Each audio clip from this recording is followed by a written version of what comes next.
The Pilgrimage of the Heart podcast is brought to you by PYO.yoga, an online studio for all your yoga needs, including videos in Spanish and Russian.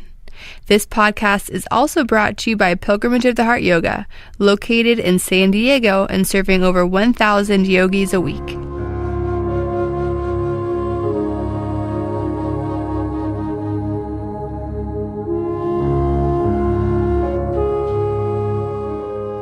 Welcome to Pilgrimage of the Heart interviews. Join us as we explore fascinating people and ideas in the world of yoga. Hi, this is Sujantra, and our guest today is Nina Camille. We're talking to her where she is currently living in the British Virgin Islands. Welcome, Nina. Thank you. I'm in the U.S. Virgin Islands, actually. Sorry, U.S. Virgin Islands. And I see here that you started, you did your training in a Core Power here in San Diego, where Pilgrimage of the Heart is located. How did your journey take you from San Diego to the Virgin Islands? Well, I had a group of friends who spend half their time in San Diego and half their time in St. Thomas. So one year I decided to... Sorry, let me step out. Last December 2014, I decided to come down to St. Thomas for years, and I was going to stay and teach yoga for 3 months and just kind of get some experience here on the island. And the timing worked out, and then go back to San Diego. So my stuff was all in storage. My car was still there, and then I just never left the island. I kind of just made itself my home. So here I am, 14 or 15 months later. Wow! And I've been down to the British Virgin Islands, to the Virgin Islands, and I'm curious. I know there's a lot of, let's say, do many of the native people connect with the yoga, or is the yoga mainly with expatriates or people who have moved down there? Who's connecting with the yoga down there? A little bit of both. I would say it's mainly the expats, just because that's who I immediately had connections with when I arrived. Often the cultures are pretty separate here. The native Virgin Islanders, and then they call them expats, even though it's still the U.S. But the 20 to 40 somethings that have moved down from the States and started to build a life here. To be honest, when I arrived in December of 2014, the yoga community was almost non-existent. And it was a little bit deflating as a new yoga teacher, and I've been practicing asana for about 10 years. It was really hard for me to find a practice of my own. But now, after the past year, myself, along with a amazing handful of yoga teachers and yogis, have been able to really build the community, and now we're starting to see a ton more people get involved. It still is predominantly the expats, I would say, but everything's kind of sprinkled in here and there. And in the spiritual or the yogic journey, having a strong community is so important. And there's probably a lot of people out there listening who wish they had more yoga community. And so I'm wondering, how did you guys go about fostering that and developing a yoga community? I mean, a lot of different ways. It's funny because I came from an event coordination position where I did marketing and sales for large-scale music events and stuff like that. And so everything was online and emails. And I learned very quickly that the quickest way here to get something in front of people is just through straight guerrilla and street marketing. So putting up flyers, posters, putting your business card up at every single gym or coffee shop that would allow it, and mostly word of mouth. I mean, we live on a 13-mile island, so the more I'm out in public and the more I run into people, and sometimes they'll just point at me and be like, "Oh, yoga girl?" And I'm like, "Yeah, totally." And you make a friend in the cereal aisle, and then you end up with a regular comes to your weekly classes for a year. And that's really how it's done. So it was kind of interesting to really go, back to the original way to market yourself and yoga, and it's just by talking to people in person all the time and meeting people. Yeah, that's how I got going with yoga, and we opened our studio here back in 2005, and it was basically primarily with that technique, the guerrilla marketing and meeting people. And Did you guys open a... Funny how we forget that that's how it was originally done. Well, yeah, and then actual conversations, right? Yeah, meeting people. And did you guys open a studio, or is there a studio down there that you have all connected into? Well, it's funny. When I moved here, there was one studio that was dedicated to yoga, and I contacted the owner, and it was kind of difficult to meet with her. And then I got an email after a canceled meeting, and she said she wasn't taking any more instructors. And I was kind of bummed, and then 2 days later, the studio closed. Oh. So I was like, okay, that's probably why she wasn't hiring. And at that point, there was not one space on this entire island that was dedicated entirely to yoga. Not one. Literally no yoga studio. So that was really challenging for me because I'm used to practicing maybe a couple times a day. And so I joined a few different companies that were teaching. One of them is called Active Island, and we would teach in different places across the island. Their motto is kind of to use nature as their gym. And then I taught with a company called Yoga by the Sea, where we did yoga on like a concrete dock. We did special events during the full moon. I run a couple philanthropic yoga events through them. And we also would teach upstairs of a frozen yogurt shop. That was the space we could find at the time. Now with Yoga by the Sea, we've moved to a shared place called Inspiration Hall, where on Sundays at the church, the Rotary Club meets there, and then 3 days a week we teach yoga there. So that's great. Since then, there are a couple studios. Oh, yeah, and hotels all have yoga. Yeah, but now there's maybe one or two that are predominantly dedicated to yoga, which is awesome. But all the hotels offer yoga, so I've taught at most of the hotels here. I also teach aerial silks and aerial yoga, so I have a studio space at Point Wellness, and that's kind of my home here on the island. So it's definitely grown since then, but really, if there's a big space and we can fit some mats there, we'll probably find a way to hold a yoga class there.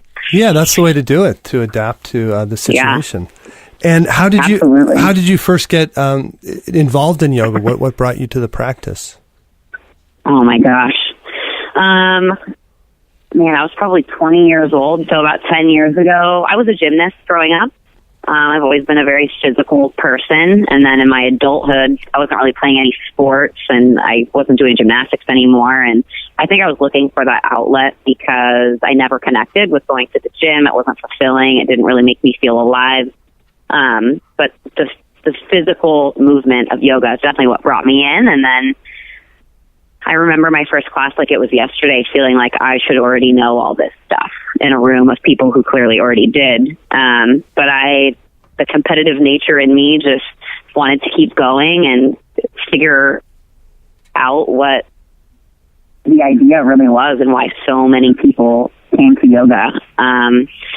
And then I obviously got hooked by the way it made me feel. And I just feel like every single class you take, I mean, I've been practicing for 10 years and I learn something new or 10 new things every single time I take a class. So just the self-discovery, the openness, I couldn't imagine my life without it now. Here at our studio, we have about maybe 40 or 50 brand new people each week who come to yoga. And that's amazing. Yeah, it's great to see so many people, and many are quite intimidated, especially guys. I find are real intimidated. And so, what advice would you give? What advice would you give to people who are they're excited or they deep down want to embark into the world of yoga, and yet they're intimidated or self-conscious? What advice would you give them? Yeah, I mean, I think it absolutely can be intimidating, especially right now. Yoga's so hot and it's so huge. I mean, I felt like I was so behind, and this was 10 years ago. And people actually ask me questions like this all the time because they know I've been practicing for so long, and especially in a community like St. Thomas where there's a beginner in almost every single class I ever have because people are just starting to really discover yoga. And sometimes, you know, when I post on social media doing handstands and all these crazy poses, we found that it can actually turn people off and intimidate them even more because they're afraid that, you know, their body can't access those physical movements yet. And I just always tell people that I was exactly in their shoes at one point, and I know exactly what it feels like. And I remember looking around the room and feeling like, wow, I should already know all this stuff, but I was curious enough to keep at it. And to me, it's like I live yoga. So if someone wants to connect with me over it, they know it's worth it. I mean, I always say a body in motion stays in motion. It's a way to reconnect to yourself. It's time that you give yourself every day. And I also tell people, think about how much you're concerned with yourself and your yoga practice, even if it's your first time. No one else is worried about you. It's something we do together, but it's truly an inward journey. And I think using that to kind of ease people's fears or anxiety about doing or practicing yoga in front of other people kind of awakens them to realize no one's really worried about me. I'm the only person who's concerned with my practice and my journey. And that really is a beautiful thing, especially with our busy days, families, relationships, etc. For many, many people, it's the only time in the day that they truly just dedicate to themselves and going within, and how healing that can be. It's amazing the avenue yoga gives us to turn within and find something that we didn't know was there before. Absolutely. And for me, I'm a very physical human being. I always have been since the time I was right out of the womb. I am a physical human, and a lot of people I found, especially recently, they don't always have a very good relationship with their body. And I think yoga is an amazing way to allow people to reconnect to their bodies, but also be grateful for what their body can do. So, it's not about nailing scorpion pose. It's just about being grateful that you can sit in child's pose or even do downward facing dog, realize the things that are happening in your body, and become aware of the tone with which you speak to yourself and your own body. Because really, our bodies are what give us a vehicle to experience life, and healing that relationship and focusing on the tone to which we speak to ourselves is really important. And you mentioned going within and that awareness of it yourself. Do you include pranayama or meditation in your practice, or do you focus mainly on asana? It depends. On most of my classes, I try to keep them as accessible as possible. And we've found that we have to do that very delicately on St. Thomas because it is a very new thing here. When we do larger events, we'll always Om, and we'll try to do some breath work as well. But we're still kind of in that growth stage where we want yoga to feel like an accessible practice. And we find that some people can be a little bit intimidated by the pranayama or the meditation, or sometimes they get a little lost. So, I always extend my shavasana pretty long, and maybe we'll do some guided meditation during that, like in the beginning of shavasana. But there are a couple meditation classes here on island that we'll take, and we kind of encourage people to go to so they can get a taste of it, see if they like it, and then move forward from there. One of the challenges being here is that we can't really offer beginner, advanced, or intermediate classes on the island because we just wouldn't have enough people to fill them. There really are no classes that are in the middle of the day either. It's only morning and evening, before work and after work. And those of us who are teaching yoga are still really trying to fill those. So, if you can imagine San Diego and how large it is, the entire population of St. Thomas is about the population of Pacific Beach. So. Oh, I see. Right. That puts it in perspective. Yeah, and that includes a lot of people who have never practiced yoga and might not have any interest in practicing yet. So it is a very, very small community. I did a large event for the Glow Foundation, which was started by Kayla Nielsen. She's also a San Diego yogi. And we did do a guided meditation with her at the end of a vinyasa class. It really well. So we're trying to incorporate it as much as possible, and we're doing it by kind of slowly trickling those other aspects in. Yeah, and I think Shavasana is a really good stepping off point. Usually in our classes, that's what I say is the meditation begins just in that Shavasana experience. You're sitting up and moving from there. Absolutely. And then now you mentioned social media. You have a huge you have over 5,000 Instagram followers. So in case people are on their smartphone while we're talking, can you give your Instagram handle? And then I just want to ask you a question or two about that. Yeah, absolutely. It's my Instagram handle is It's Nina Camille. It's ITSNINACAMILLE. And then your website, if they want to take a look at that. Yeah, my website is just ninacamille.com, spelled the same way. And so do you think, How do you feel about the spread of yoga through technology? Do you think I love it. There's been a lot of conversations around it, and some people are kind of against the like super yogi posts doing yoga on a beach and all that. I mean, if you look through who I follow, it's mostly those people.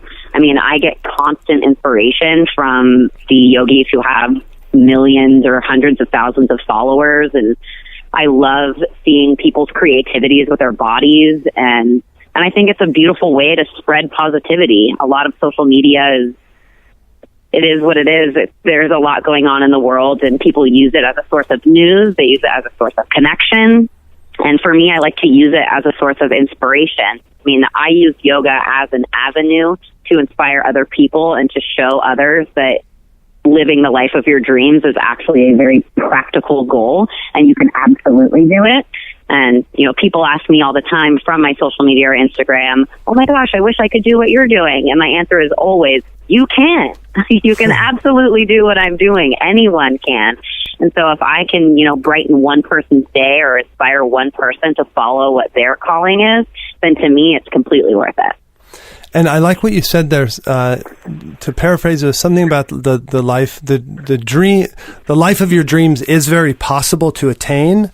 And our absolutely. And here you are, a yoga teacher. You're living in the beautiful Virgin Islands. What advice would you give to someone who is young, who's inspired by yoga, and would like to make yoga their life? What inspiration or advice would you give that person? I mean, I would tell that person to start practicing and see what it is about yoga that really connects to them, and then do that. I mean, for me, yoga teacher training definitely changed my life. I had already been practicing for about 8 or 9 years, and I told myself that I always wanted to own a yoga studio eventually, but I never wanted to teach. And then for some reason, one class, I got up from Shavasana, and I was like, I'm a yoga teacher now. This is happening. And I literally signed up for teacher training that day, and it was scary but amazing. I learned so much in 3 months that I thought I knew for 8 years. And it was just amazing. And one of the first things they tell you is, not all of you are even going to want to teach when this is done. And not everyone's going to love your class. Teach yoga because you love to practice yoga, and teach yoga in the way that you like to practice. And that's what's going to make you effective at sharing it with others. And that's something that I think about all the time. My classes are pretty challenging, and I do teach in the core power style where you're going to come and have a spiritual experience. You're going to connect to yourself, and you're going to quiet the mind and focus on breath, but you're also going to sweat, and you're going to work out. That's how I teach. And not everybody wants to do that in yoga, which is totally fine.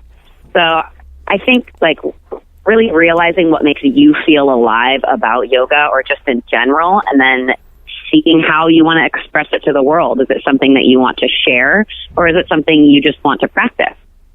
Wow, that's great. I think that's great advice. Yeah. So, and if someone wants to become a teacher, then I would definitely suggest teacher training. And I also suggest doing it in the States rather than taking a 3-week program abroad, which I've seen many, many people do and come back from not prepared to teach. Right. So I think learning to be a teacher is something almost separate from yoga at all, because you have to kind of find your voice. And when you do it over time, in my opinion and in my experience, the more you practice, the length of time really allows you to develop your own voice as a teacher and who you are as a sharer and who you kind of want to be as a teacher. And to me, that's important, and really finding comfort in what you do. This year, we extended our teacher training program from 3 months to 5 months for the very reasons you're talking about, to really give people That's awesome. Yeah, the time and the space to find their voice. That's one of our modules, finding your voice. And it's a big deal to stand up in front of a group of people and express yourself and all the things you have to learn and memorize. And interestingly, this time we have 22 students, and 9 of them are men. That was surprising. I love that. Yeah, the one thing that is surprising here about the island, and I think the fact that every single yoga teacher on this island is female, and we're all extremely friendly. We have a pretty good male turnout, where in the States I find a lot of men are nervous to do yoga, but we've been able to really bring a lot of men into it. And it's cool because I think, men are generally up for a challenge for whatever driving purpose that may be. It is cool to see them really show up on the mats. I just taught an inversion workshop last year, and I really enjoy having the combination of male and female energy in the room. I think it does change it just a little bit and create balance, and I just think it's fun that way. Men tend to goof off in the corner, and I like when people break into laughter because it makes it light for everyone. Yoga doesn't have to be so serious. It's something we love. It's fun. Yeah, I think a lot of guys are out there watching and are very interested. We find that if we just start putting a few more men in our photographs and putting pictures of men in the social media, there's almost like an immediate uptick in the number of guys coming to classes. Yeah, there are some incredible men on social media that do yoga, and the strength that they have when they build their flexibility is just such a beautiful thing. I follow so many male yogis just to get inspiration even for my own practice, just because their bodies look different, they move differently, and I think it's so beautiful to see what kind of art we can create with the human body. And for me, yoga is really my art form. It's how I express myself. And, I teach because I love yoga so much, and it's changed my life. And I just want to share those benefits and those gifts with other people if it resonates with them. Well, it sounds like that you've really connected into the spirit of yoga, and I really encourage anyone heading down to the U.S. Virgin Islands to connect with Nina, and what they can go to your website, and there's a list of places. I saw your schedule there. It looks like you teach Tuesday, Wednesday, Thursday. Yeah, I'm generally teaching 5 or 6 days a week, whether it be privates, we do special events, and because there aren't a ton of class offerings here on the island, we often just get groups together and then we'll just teach because we have enough people. So it's a little bit sporadic in that sense, but it makes it fun. Every day is different, and there are so many different places to practice on this island that are absolutely breathtaking, and it is a really special place. Well, great, Nina. Well, thanks so much for talking to us, and to our listeners out there, just a reminder that our podcast is available on Pilgrimage Yoga Online, also on iTunes, SoundCloud, and Stitcher. And if you like the podcast today, we encourage you to share it with your friends on social media. So thanks a lot, Nina. It was really nice talking to you, and thanks for taking the time to share your inspiration. I really encourage people to check out Nina's Instagram and all those. There's some one-armed handstands on the beach in there. Thank you so much. I really appreciate you guys reaching out and being able to talk about what it is that we do and the deeper connection we have to it. Yeah, great. And if you come back to visit San Diego, our studios are up here in Normal Heights and North Park, and we have a vegetarian restaurant. I'd love to show you our studios. And, absolutely. And treat you to I've done a few of your acro yoga classes at the North Park location. I absolutely love the Pilgrimage of the Heart. So you'll definitely see me again as soon as I come back. I still have stuff in storage in San Diego and a car there. Oh, okay. It's a second home for sure. Okay, well then we'll see you. Okay, good, Nina. Thank you so much. Absolutely. Thank you. Okay, bye-bye. Bye-bye.